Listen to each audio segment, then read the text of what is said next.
Hello, good evening, and welcome to WMT Review's 12 Nights of Halloween. I am Wiseman Tanofsky. Vampires. As one of the most universally known and popular horror monsters of all time, these fanged fiends have been lurking in the shadows of the movie genre for decades. And over time, though some elements have been altered, the key focus of the creature has always been respected.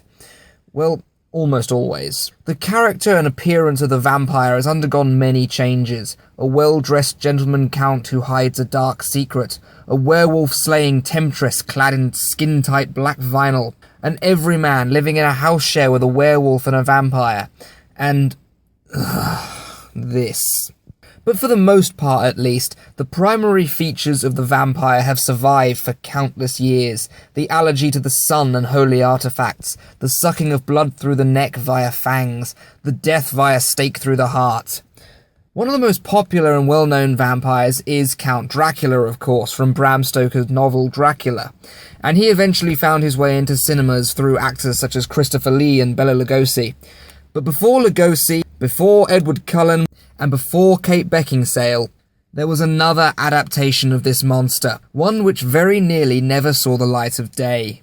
In 1922, a fledgling production company released an unauthorized adaptation of the Stoker novel. Unable to attain the rights to the story due to the massive deviations they made, many of the character names were changed in order to claim inspiration in place of infringement. Naturally, however, all the courts ruled in favour of Stoker, and the film was ordered destroyed. But one print survived, and has been copied and re-released the world over, creating a massive cult following and bringing to light an entirely new icon of vampire mythology.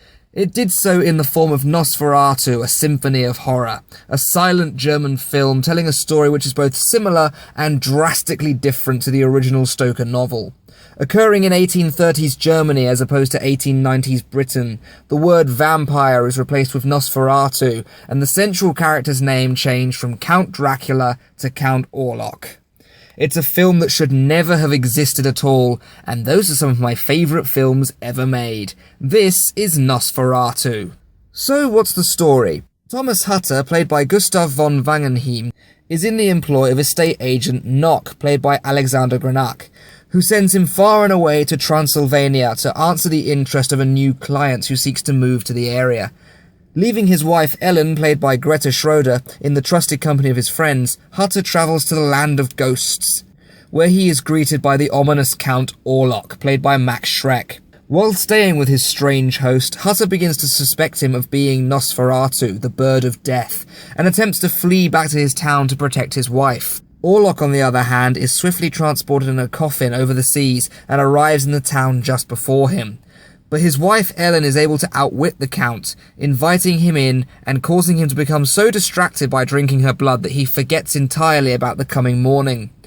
Orlok, caught in the sun's rays, evaporates into a puff of smoke, and Ellen survives just long enough to die embraced in her lover's arms. Black and white movies, and silent ones especially, are often overlooked by a modern audience, but this is a fatal misjudgment. The absence of spoken word leads each and every actor to give their all-out best physical performance, as only the bare essential lines will be given a dialogue screen. The rest is all in their performance, and everyone gets their character across fantastically in this film. It's also a great opportunity for the score to aid in the telling of the story. Each character has their own melody, their own mood of music, whether it be the courageous and victorious theme of Hutter, the swaying and melodic theme of his wife Ellen, or the ominous and dark theme of the Count himself. The two elements of music and performance meld together perfectly to tell the story, and the music seems to very much hold the film together. You would never have guessed this film was over an hour and 20 minutes long watching it.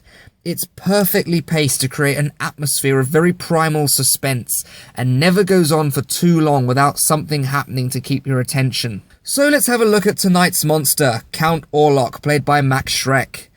No, not that Max Schreck, this one.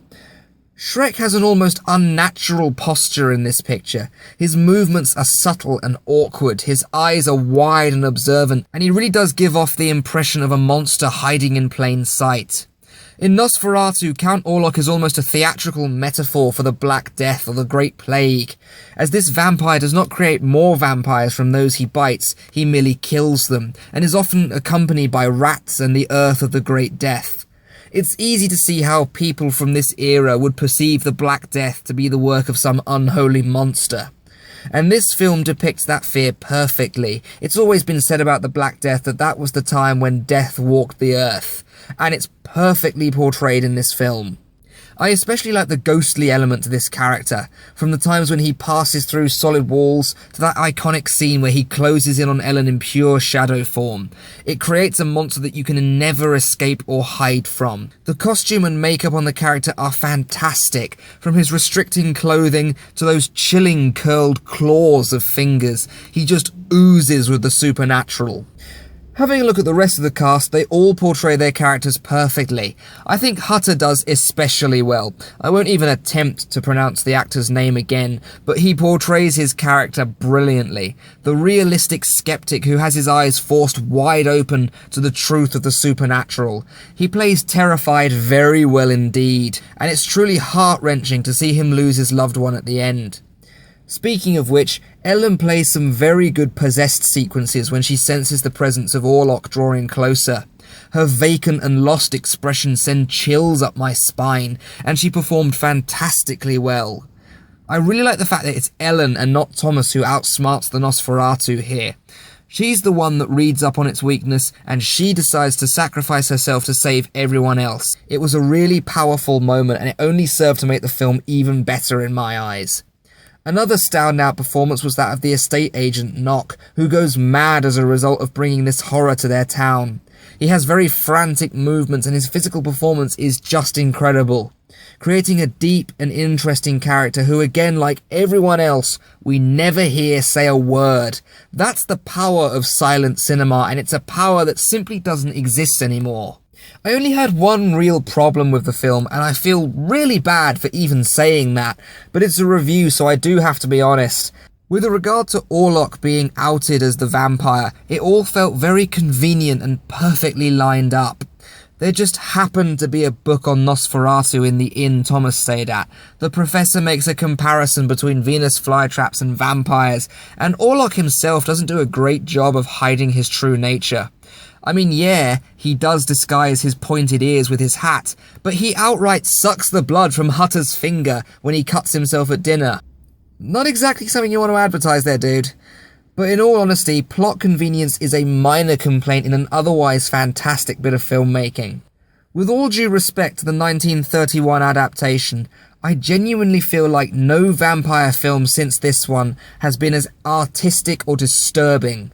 The silent performances and the chilling tones of the music create an atmosphere that you simply can't look away from, as though you yourself are transfixed by the Nosferatu. You feel the hairs on your neck stand on end every time the filter changes from day to night. Every time a door swings open by itself, your breath catches in your lungs. And when Orlok creeps eerily up that staircase, even though everyone out there has probably seen that scene alone 100 times over in other media, in the suspenseful air of the real movie, it steals the breath from you. Count Dracula may have created the suave cover story for the vampire myth, but Count Orlok was the first real visual adaptation of the monster itself, and it embraces that role perfectly. Frankly, Nosferatu is a simply beautiful film. It makes its points, creates its character, and tells its own story, independent from the Stoker novel, and it does it all with an artistic flair that creates almost a dreamlike state as it plays out. And for that, I'm going to award the film a strong 8 on the Orsometer. I am so very, very grateful that this film endured to see the light of day. And every time I'm reminded of what vampires have become in popular culture, I'll be sure to return to this masterpiece to remember the golden age of when they began. So that's an 8 on the Orsometer for Nosferatu, A Symphony of Horror. I've been Wiseman Tanofsky. This has been WMT Review's 12 Nights of Halloween. Thank you very much for listening.